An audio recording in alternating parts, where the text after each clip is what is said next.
오늘 함께 나누실 말씀은 구약성경 사무엘상 28장 3절로 7절 말씀입니다. 우리 함께 봉독하겠습니다.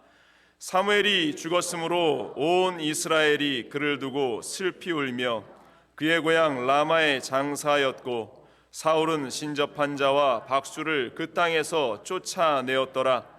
블레셋 사람들이 모여 수넴에 이르러 진침해 사울이 온 이스라엘을 모아 길보아에 진쳤더니 사울이 블레셋 사람들의 군대를 보고 두려워서 그의 마음이 크게 떨린지라.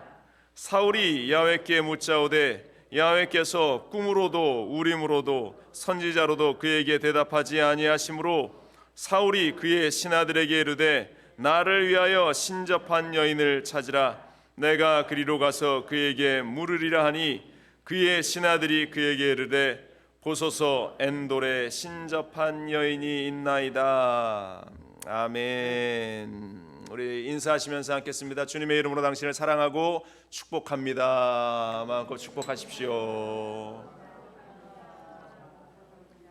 주님의 이름으로 여러분들을 사랑하고 축복하고 오늘 예배 자리 또 이 귀하고 복된 자리에 있는 여러분들에게 하나님의 놀라운 은혜와 사랑이 넘쳐나게 될 줄로 믿습니다. 말씀의 제목을 따라합니다.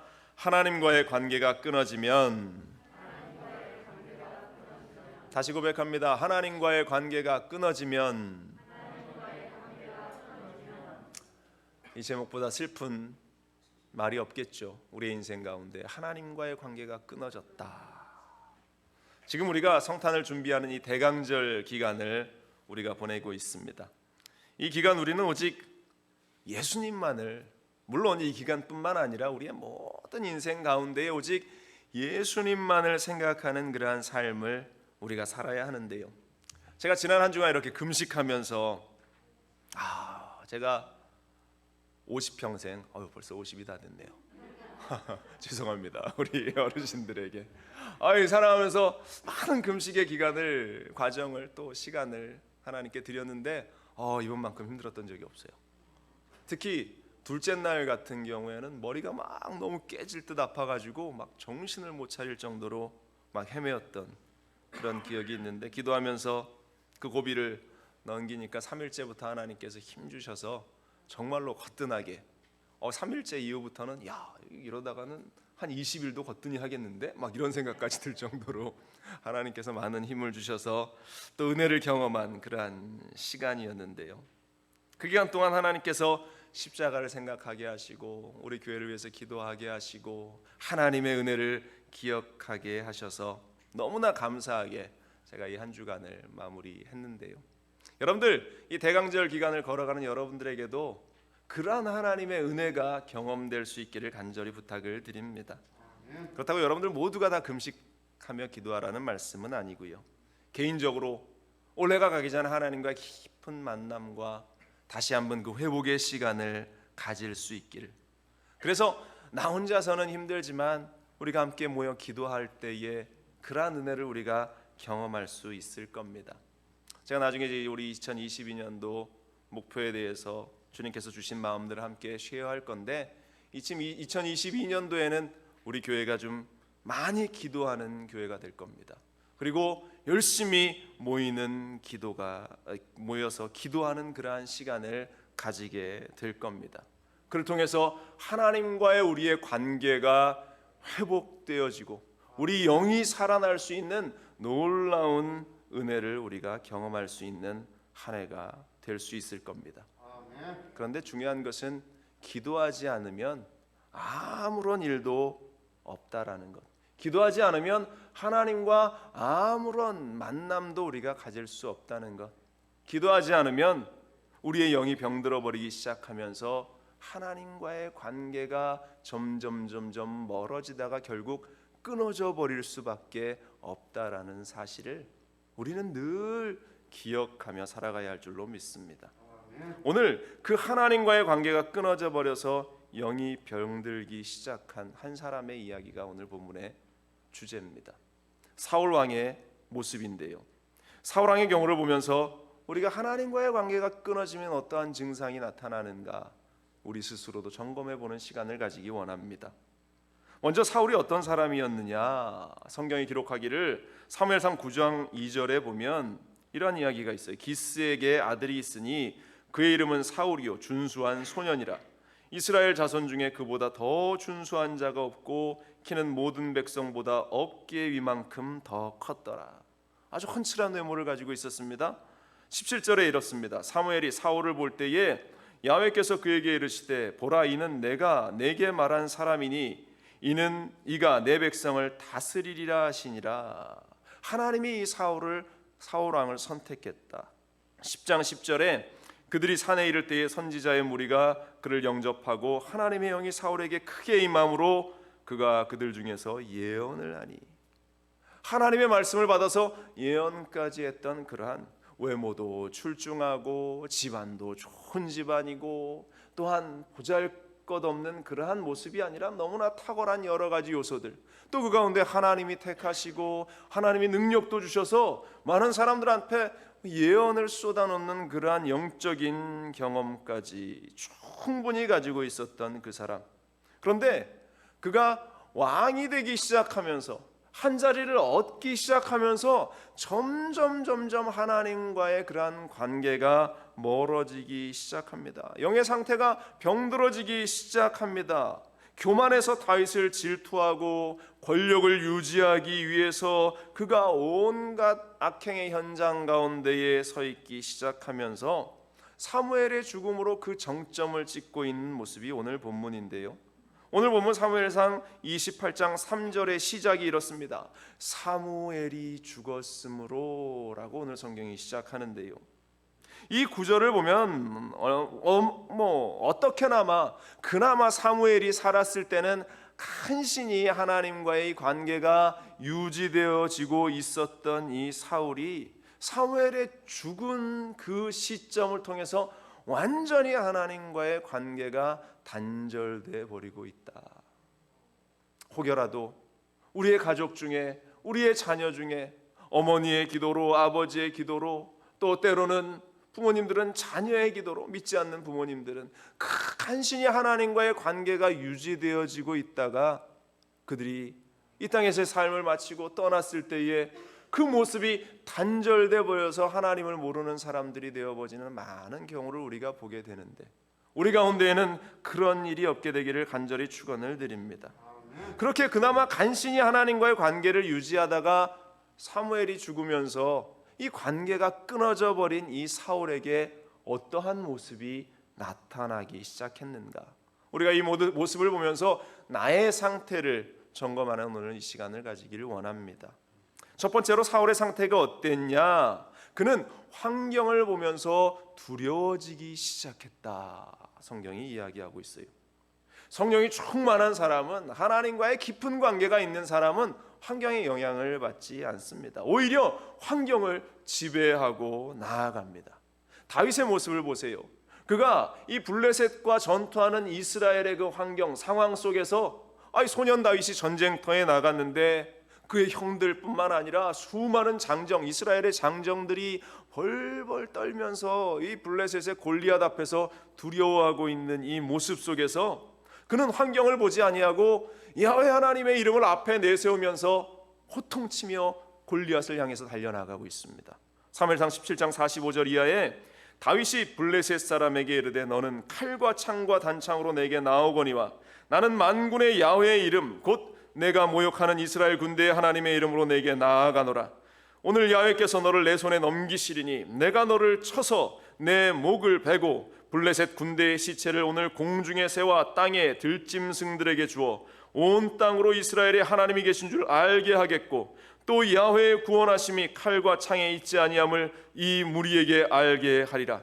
전쟁은 야훼께 속한 것인즉 그가 너희를 우리 손에 넘기시리라.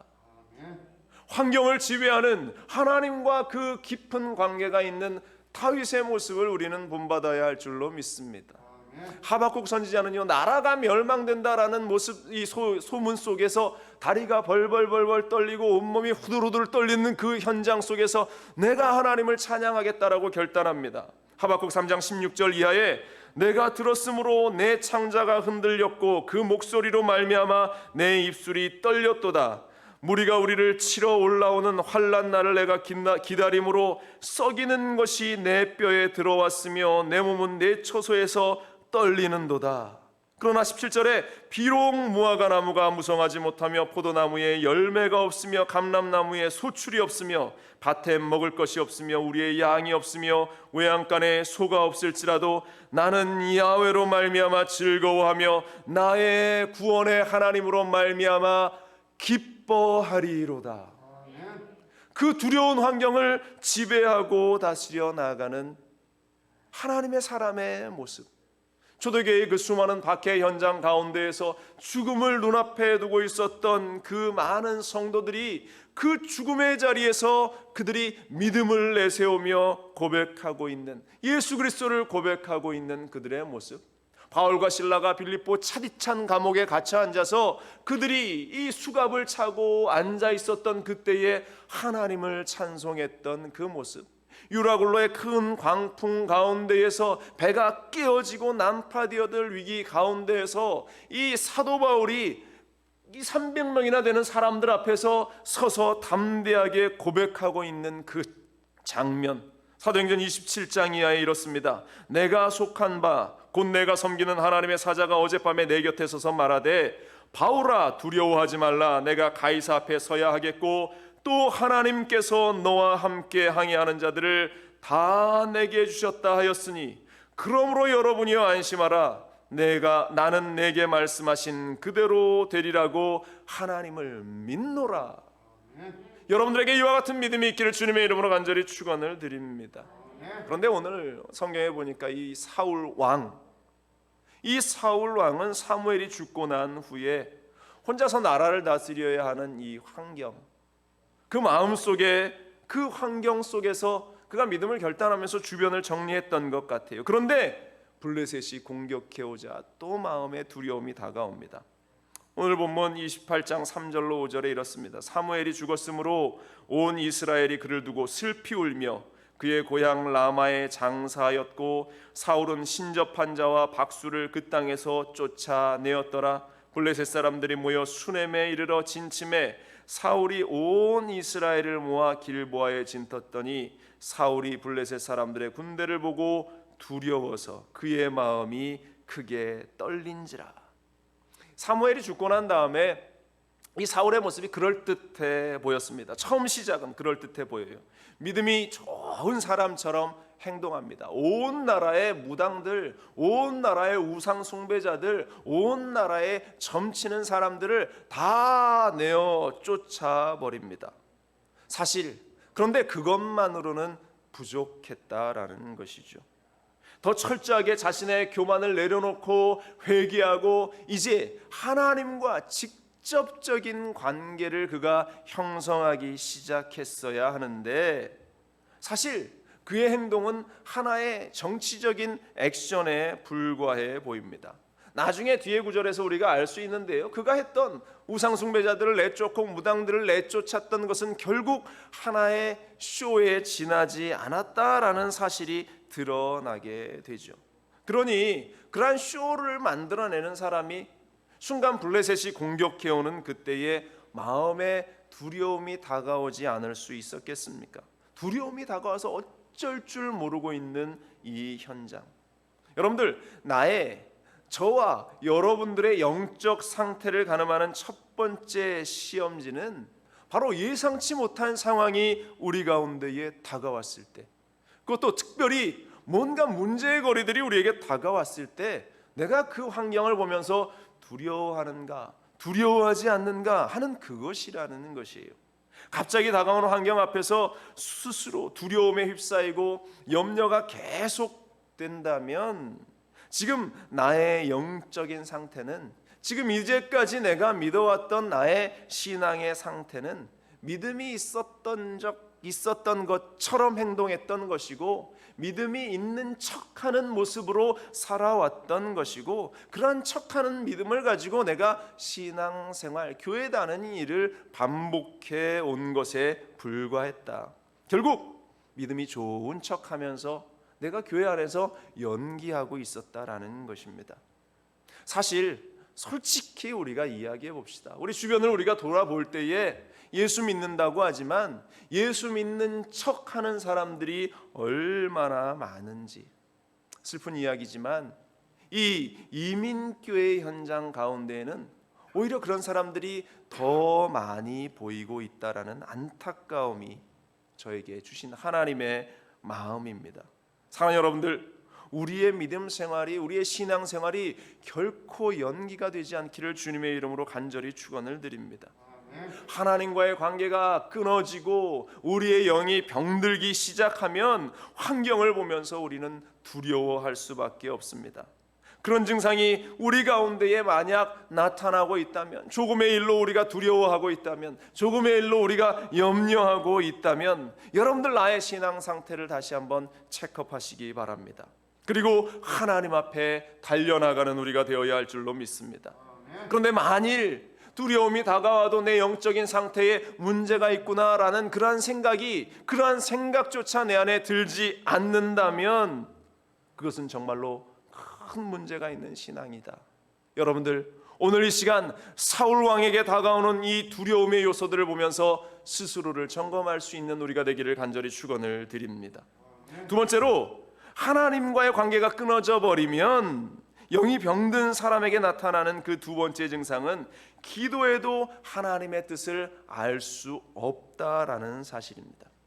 교회 다니는 사람이라면요, 교회에 그래도 한두 번이라도 와서 내가 그리스도인이다 라고 하는 사람이라면 문제가 생겼을 때 기도해야 하는구나 라고 하면서 목사님에게 기도를 요청하기도 하고 또 다른 사람들에게 기도를 요청하기도 합니다. 기도해야 한다라는 사실을 알아요. 사울왕 역시 마찬가지였어요. 오랜 경험상 이스라엘의 하나님 야훼 하나님께 그들에게 문제가 생겼을 때에 기도해야 한다, 그 사실을 알았습니다. 블레셋과의 그러한 대면 앞에서 자신에게 승산이 없다라는 사실을 이 사울왕이 알았기 때문에 하나님께 기도해야 하겠구나, 하나님께 내가 물어야 하겠구나라는 것을 사울왕도 알았기 때문에 기도하는 모습을 보이죠. 그가 기도하는데, 그런데 그의 액션은 기도하는 척하는 것에 불과했다라는 것입니다. 이미 이 사울왕은 영이 병들어 있었고 하나님과의 관계가 끊어져 버리는 그러한 상황, 그 상황 가운데 있었기 때문에 그가 기도한다고 그 자리에 앉아 있지만, 기도한다고 그가 중얼대고 있지만 도무지 하나님의 뜻이 어디에 있는지 알 수 없었다라는 것입니다. 오늘 본문 사무엘상 28장 6절은 이렇게 증언합니다. 사울이 야훼께 묻자오되 야훼께서 꿈으로도 우림으로도 선지자로도 그에게 대답하지 아니하심으로, 이렇게 되어 있어요. 아무리 앉아서 기도해도, 앉아 있어서 그가 기도한다고 하더라도 어디로 가야 할지, 무엇을 해야 할지, 어떻게 해야 할지 도무지 알 수 없는 일들이 계속되고 있다. 사실 우리가 기도한다고 하죠. 그리스도인들이 기도한다고 하지만 하나님이 침묵하고 계실 때가 너무나 많이 있습니다. 이유가 어디에 있을까? 이유가 어디에 있을까? 답답하면서 우리의 가슴을 쳐보지만 하나님이 침묵하시는 그때에 그것을 해결할 수 있는 것은 오직 한 가지밖에 없어요. 하나님과 빠른 관계가 회복되어질 수 있기를. 그래서 나의 문제를 찾고 회개하고 또 회개하고 회개함으로 하나님과의 깨어져 버린, 끊어진 그 끈을 우리가 다시 연결해야, 그래야 내 영이 살아나고, 그래야 내 영이 회복되고, 그래야 우리가 하나님의 뜻을 알 수 있게 되는 것입니다. 영적인 막힘이 뻥하고 뚫어져 나아갈 때에 하나님의 뜻을 우리는 발견할 수 있게 되는 것이에요. 그런데 이 영이 병들기 시작하는 그러한 첫 번째 증상이 뭐냐면 불순종에 있는데 우리가 그것을 잘 캐치하지 못한다는 것입니다. 사울의 경우가 그랬어요. 그가 사무엘을 기다리지 못하고 전쟁에 나가기에 앞서 사무엘이 와서 하나님께 제사를 드리고 승리를 외치고 찬양하고 나아가야 하는 그때에 사무엘을 기다리지 못하고 스스로 제사를 지냈던 그 사건, 그때에 하나님께서 사무엘을 통해서 이렇게 말씀하십니다. 사무엘상 15장 24절로 26절에 사울이 사무엘에게 이르되 내가 범죄하였나이다. 내가 야훼의 명령과 당신의 말씀을 어긴 것은 내가 백성을 두려워하여 그들의 말을 청종하였음이니이다. 청하오니 지금 내 죄를 사하시고 나와 함께 돌아가사 나로 하여금 야훼께 경배하게 하소서 하니 사무엘이 사울에게 이르되 나는 왕과 함께 돌아가지 아니하리니 이는 왕이 야훼의 말씀을 버렸으므로 야훼께서 왕을 버려 이스라엘 왕이 되지 못하게 하셨음이니이다.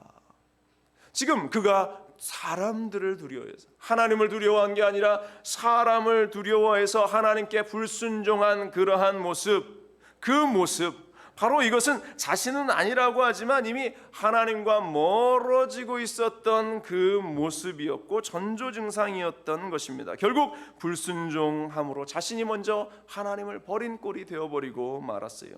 이 일로 하나님도 이 사울 왕을 버리셨다라고 말씀합니다. 이런 상태에 있는 사람에게 하나님께서 무슨 말씀을 하시겠습니까? 하나님의 침묵은 당연한 것이었어요. 여러분들, 우리의 상태가 하나님의 말씀에 불순종함으로 하나님께 멀어져 있고 하나님과 끊어져 버린 사이가 아닌가 우리를 돌아봐야 할 줄로 믿습니다. 하나님의 음성이 들리지 않는다면, 하나님의 뜻을 내가 구별할 수 없다면, 지금 하나님이 내 인생 속에 뭐라고 말씀하시는지조차 알지 못한다면, 여러분들, 내가 하나님께 불순종함으로 내가 깨어져 버린 관계 속에 있지 않은가 스스로를 돌아봐야 할 줄로 믿습니다. 세상 사람들은 이런 하나님의 침묵 앞에서 하나님이 없는 거야, 야, 네가 아무리 그렇게 기도해도 하나님이 응답하지 않는 것, 반응하지 않는 것은 하나님이 없는 거야 라고 세상 사람들은 그렇게 조롱하듯 이야기합니다.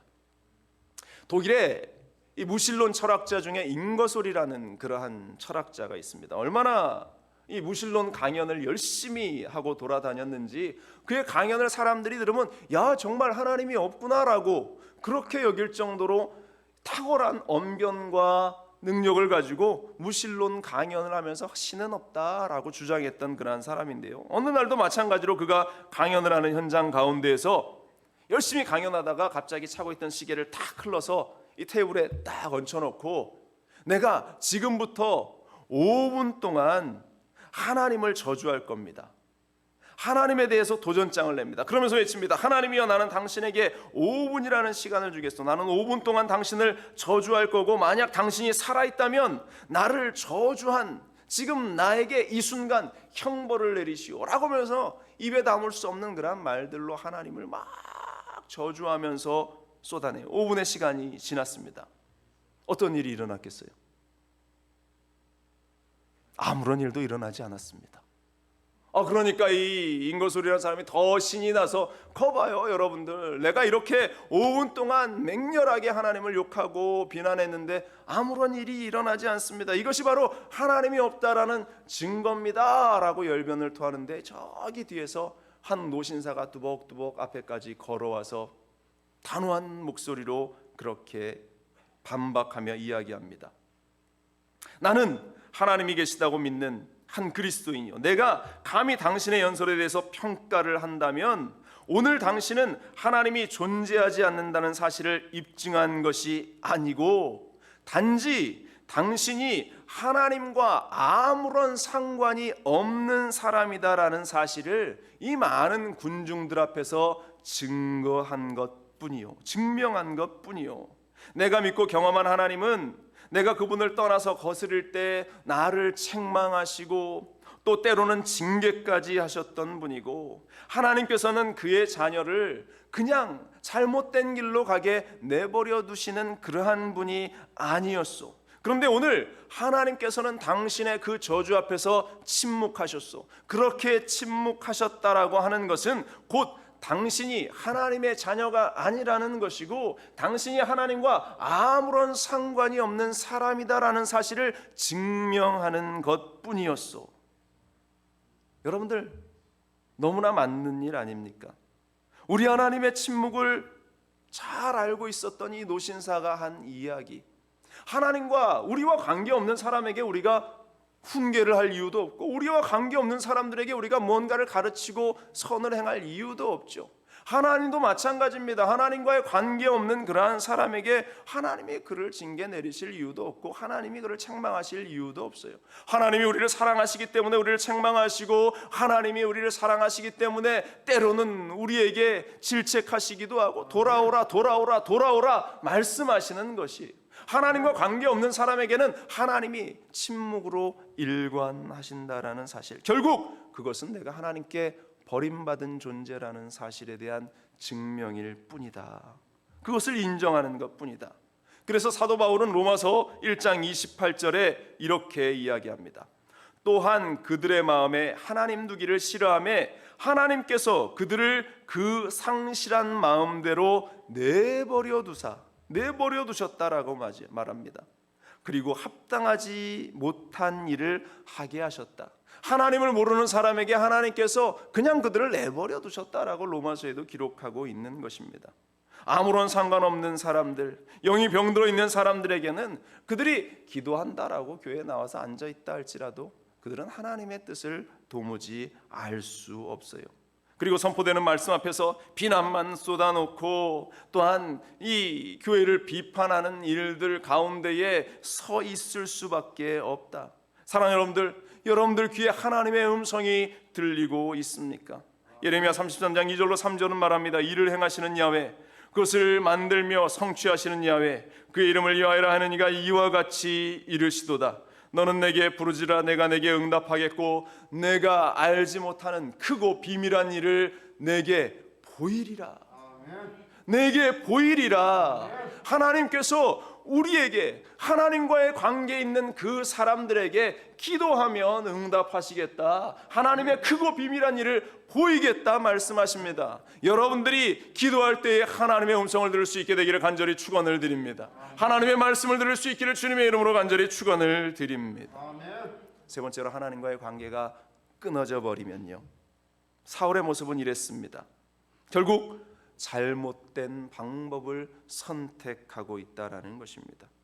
하나님과의 관계가 끊어진 사람은 결국 엉뚱한 선택을 계속 해나가요. 누가 봐도 망하는 일인데, 누가 봐도 저것은 잘못된 길인데 꼭 그 길로 걸어가는 거예요. 하나님의 사람들이 보면 저 길은 망하는 길인데, 저주의 길인데 그 길로 간단 말입니다.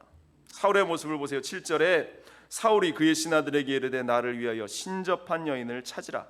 내가 그리로 가서 그에게 물으리라 하니 그의 신하들이 그에게 이르되 보소서 엔돌에 신접한 여인이 있나이다.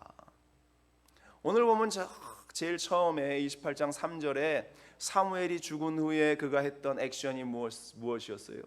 신접한 여인들, 우상 숭배자들, 그 점을 치는 자들, 술사들 다 쫓아냈다라고 기록하지 않았습니까?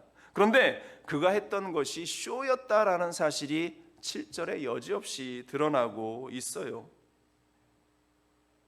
다시 신접한 여인을 찾기 시작하고 다시 그들을 불러 그들 앞에 서는 이 사울의 모습. 쇼라는 것은 삶이 아니기 때문에 결국 끝이 나요.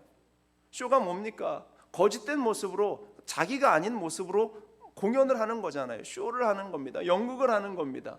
그런데 그 쇼는 결국은 끝나게 되어 있어요. 시간이 되면 1시간이 되고 2시간이 되면 끝나게 되어 있습니다. 삶이 아니기 때문에. 그런데 우리의 삶은 영원히 가게 되죠. 다시 점치는 여인을 찾고 있는 이 어리석은 사울 왕의 선택.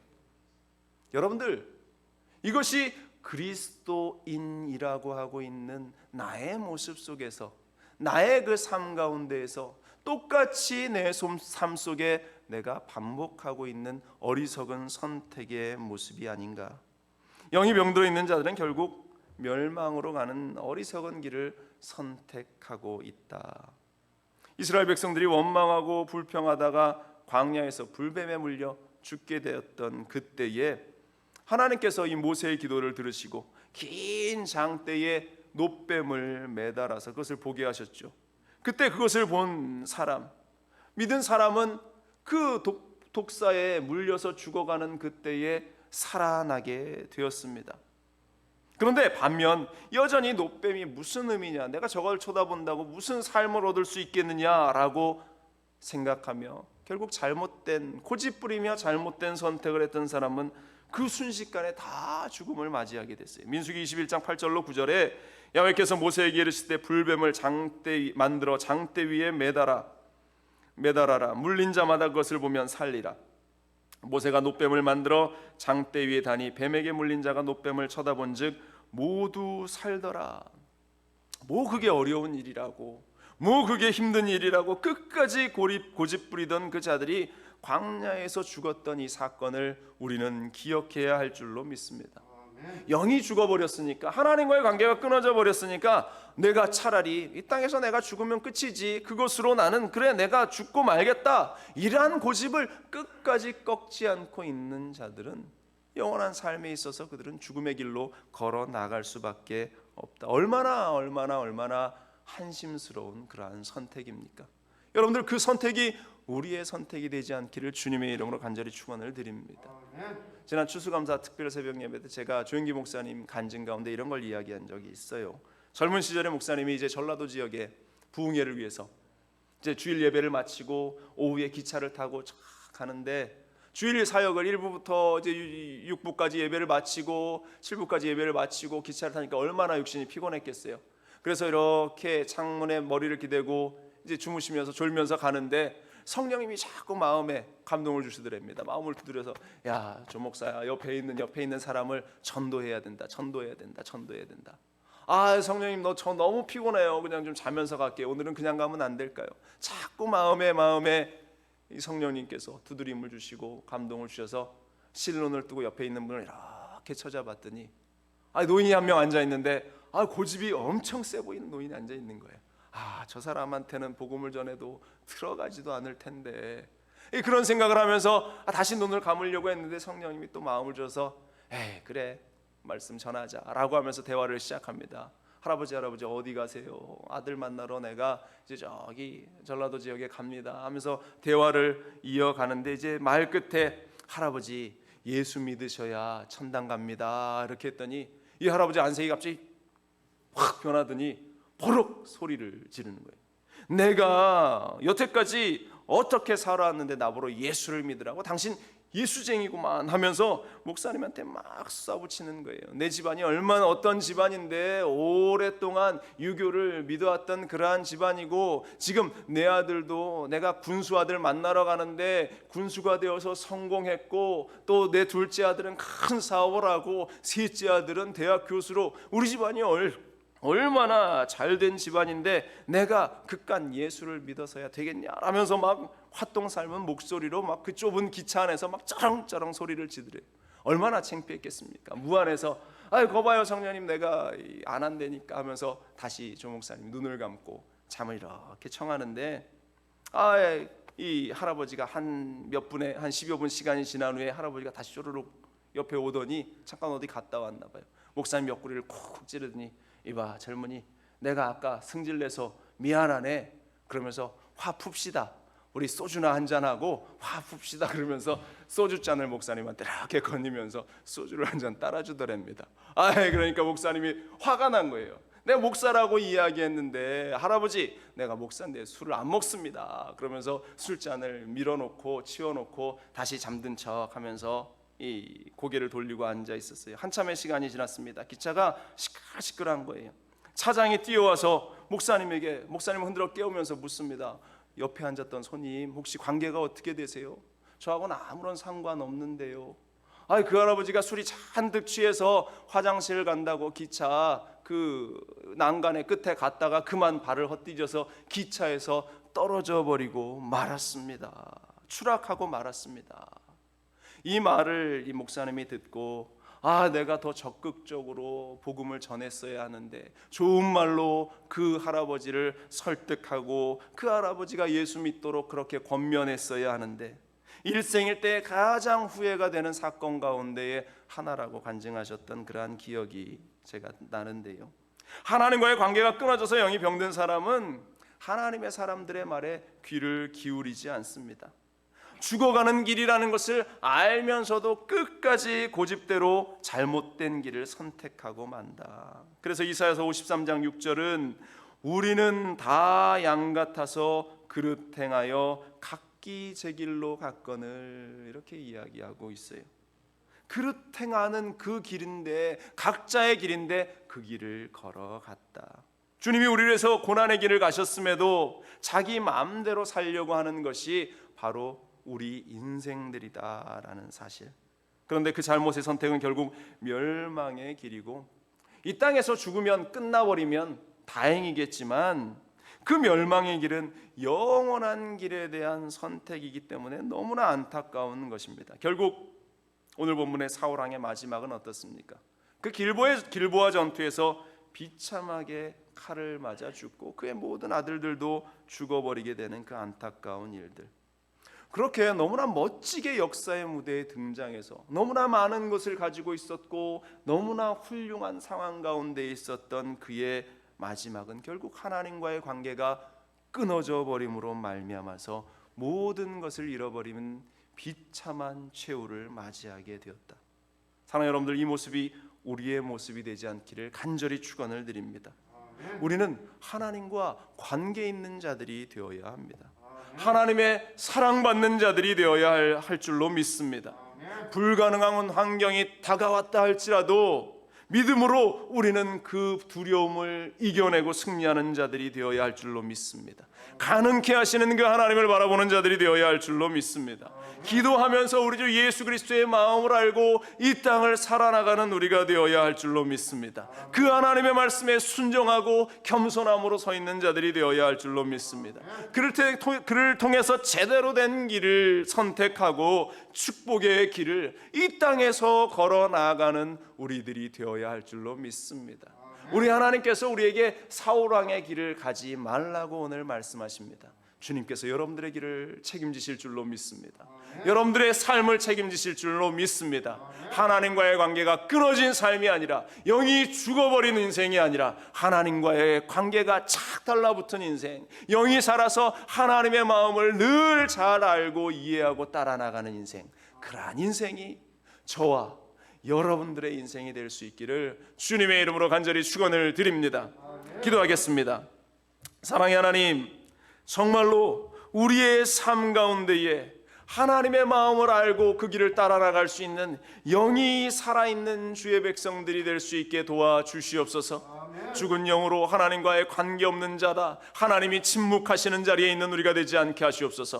혹여 우리 가운데 그러한 환경 속에 있다면 속히 우리가 모든 것을 회개하고 주님께 돌아와 회복의 놀라운 역사를 경험하는 자들이 될 수 있게 하여 주시옵소서. 주님께서 함께 하심을 믿고 의지하며 이 모든 말씀 우리 주 예수 그리스도의 이름으로 간절히 기도합니다. 아멘.